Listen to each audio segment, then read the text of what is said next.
warahmatullahi wabarakatuh. Waalaikumsalam warahmatullahi wabarakatuh. Udah sarapan semua ya? Belum. Tapi kayaknya harus semangat walaupun nggak sarapan ya. Kita cek sound dulu ya. Semangat pagi. Pagi, pagi, pagi. Terus dulu buat kita semua. Ya baik, terima kasih atas kehadirannya pada pagi hari ini di praktikum pertama. Ini minggu pertama untuk BP melakukan praktikum ya. Pun juga kemudian bagi saudara juga dan bagi saya, Pak Febian juga, Pak Iba juga, gitu. Karena memang mulai pekan ini. Gitu. Baik, kita hari ini akan praktikum dengan mata kuliah apa? Produksi pengolahan hasil tanaman pangan ya. Saking kagetnya jadi grogi tadi ya. Ya, jadi kita akan praktikum pengolahan hasil tanaman pangan. Jadi kita bukan praktikum tentang kopi, bukan ya, atau praktikum dan sayur-sayuran, bukan. Kita akan praktikum tentang tanaman pangan. Oke, kita tes dulu aja ya. Tanaman pangan dibagi menjadi berapa? Serealia. Setelah itu? Bumi. Setelah itu? Kacang. Legung itu masuk ke nenek? Iya. Oke, baik. Dan hari ini kita akan praktikum dua ini untuk serealia dan bumi ya. Yang serealia kita akan mengambil komoditi beras ya. Sudah familiar betul ya dengan beras karena itu yang kita konsumsi sehari-hari. Gak ada beras gak makan, walaupun sudah makan bakso 3 mangkok. Baik, ngapain sih praktikum serealia?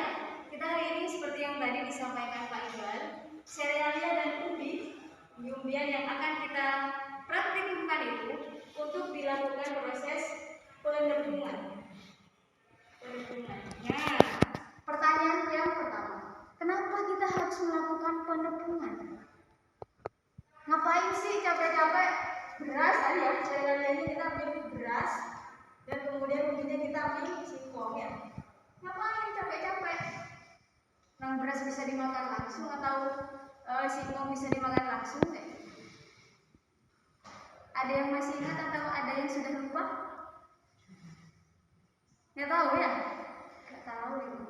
Kalau tidak ada penepungan, otomatis kita tidak akan makan gorengan ya. Oke, kalau tidak ada penepungan, kita tidak akan makan KFC ya, ayam crispy ya, kita akan makan ayam geprek ya. Nah, fungsinya penepungan berarti makanan ya. Fungsinya penepungan itu untuk kemudian memperpanjang umur simpan dari komoditi-komoditi. Tidak sebatas beras, singkong, tapi juga komoditi yang lain. Komoditi tanaman pangan, komoditi perkebunan, komoditi hortikultura itu dilakukan untuk memperpanjang umur simpan. Ibu, emang komoditi hortikultura ada juga yang bisa bukan ada. Kalau perkebunan ada kopi misalnya. Jadi fungsi pertama dari penepungan itu adalah untuk memperpanjang umur simpan.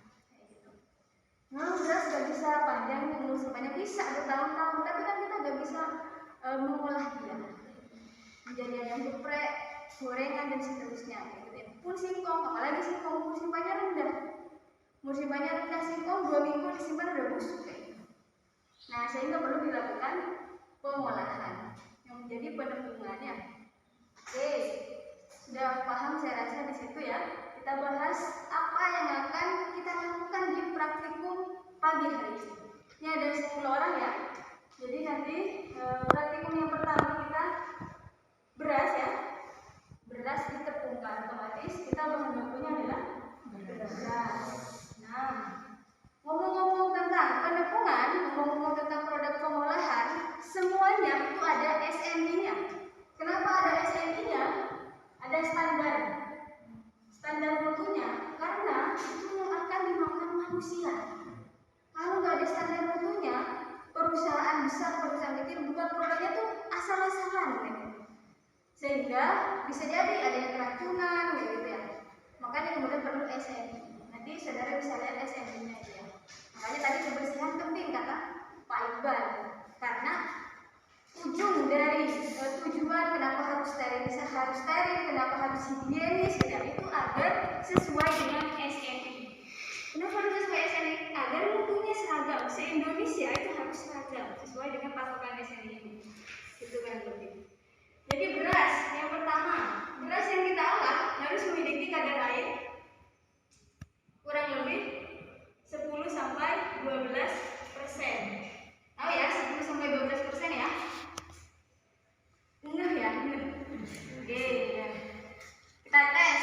Nah, misal ini ada komoditas ya, bisa berasnya bentuknya kotak ya. Nggak ada namanya beras bentuknya kotak. Terus kemudian ditulis kadar airnya 12%. Maksudnya apa? Banyak.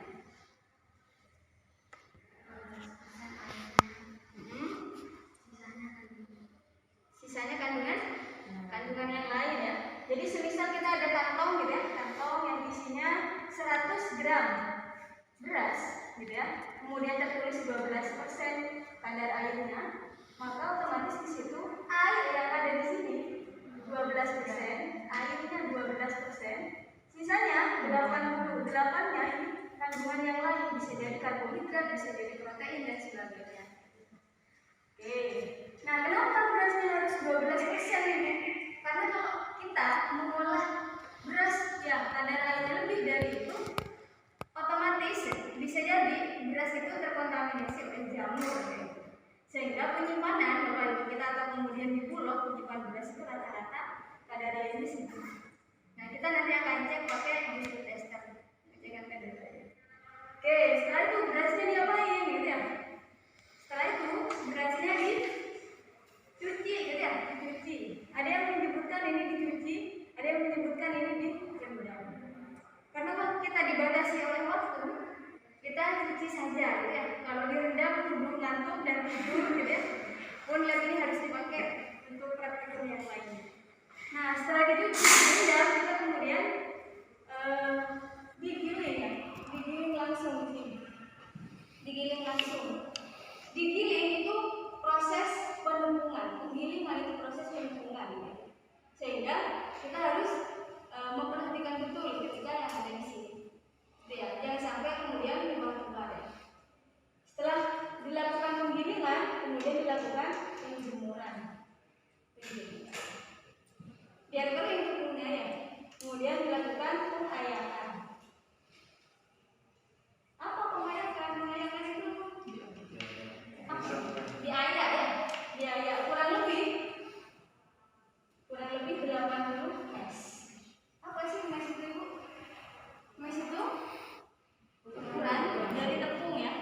Kalau di sini tulisannya 80 mes, artinya dalam 1 inci itu ada lubang sebanyak 80 ya. Jadi misal 1 inci itu 2,25, 1,25. Nah, katakanlah besarnya segini. Nah, lubangnya itu harus 80 di sini. Nah, kalau di situ tulisannya 60 mes, kalau tulisannya 60 mes, artinya di sini di 1,25 itu segini nih, lubangnya hanya 60. Besaran yang mana yang 60 sama 80?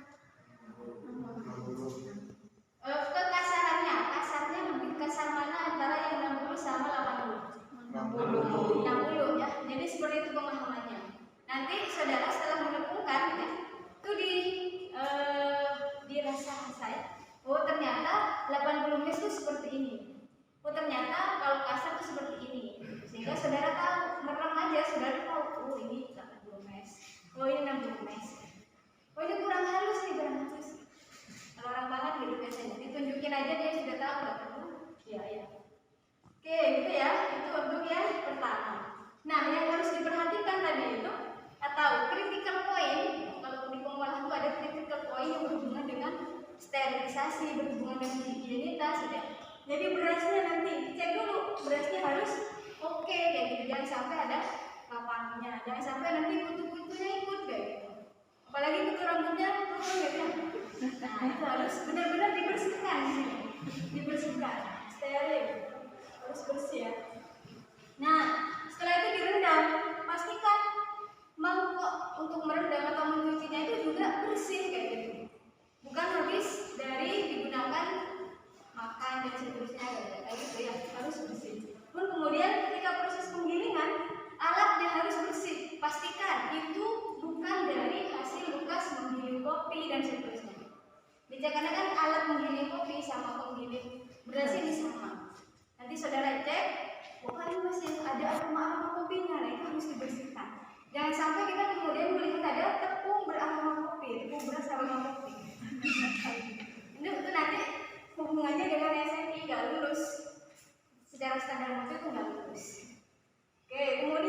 dijemur ya. Penjemurannya di mana? Penjemurannya di bawah sinar matahari di tengah jalan, otomatis di bawah sinar matahari yang aman ya, terbebas dari asap kayak gitu.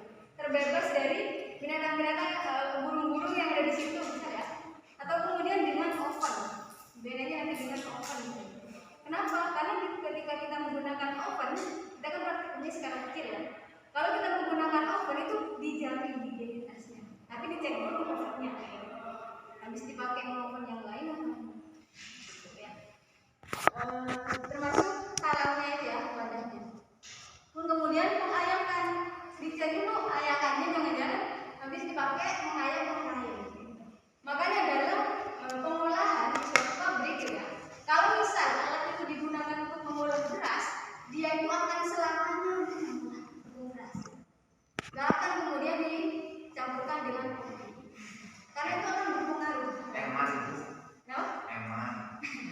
Ya, jadi sampai selamanya dia itu akan digunakan untuk mengolah beras itu sendiri.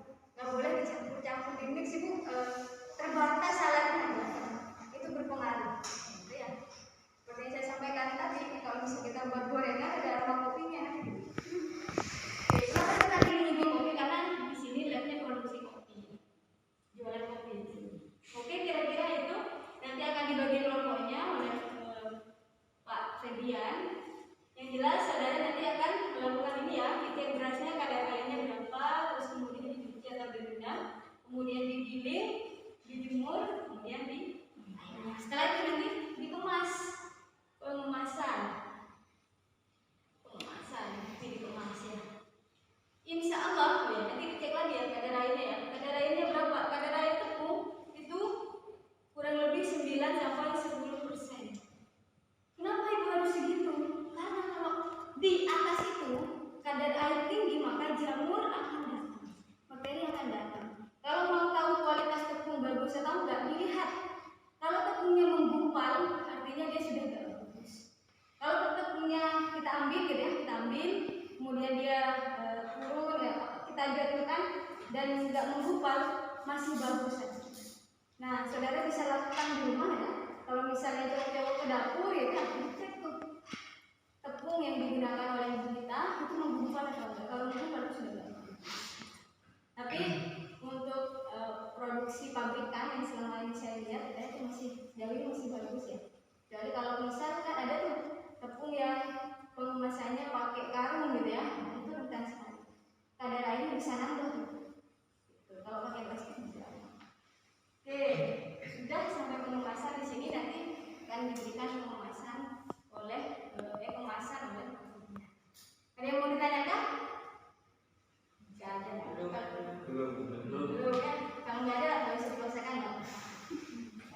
Oke, itu terima kasih atas kehadirannya untuk praktikum pagi hari ini. Saya mohon maaf banyak salah kata. Assalamualaikum warahmatullahi wabarakatuh. Waalaikumsalam.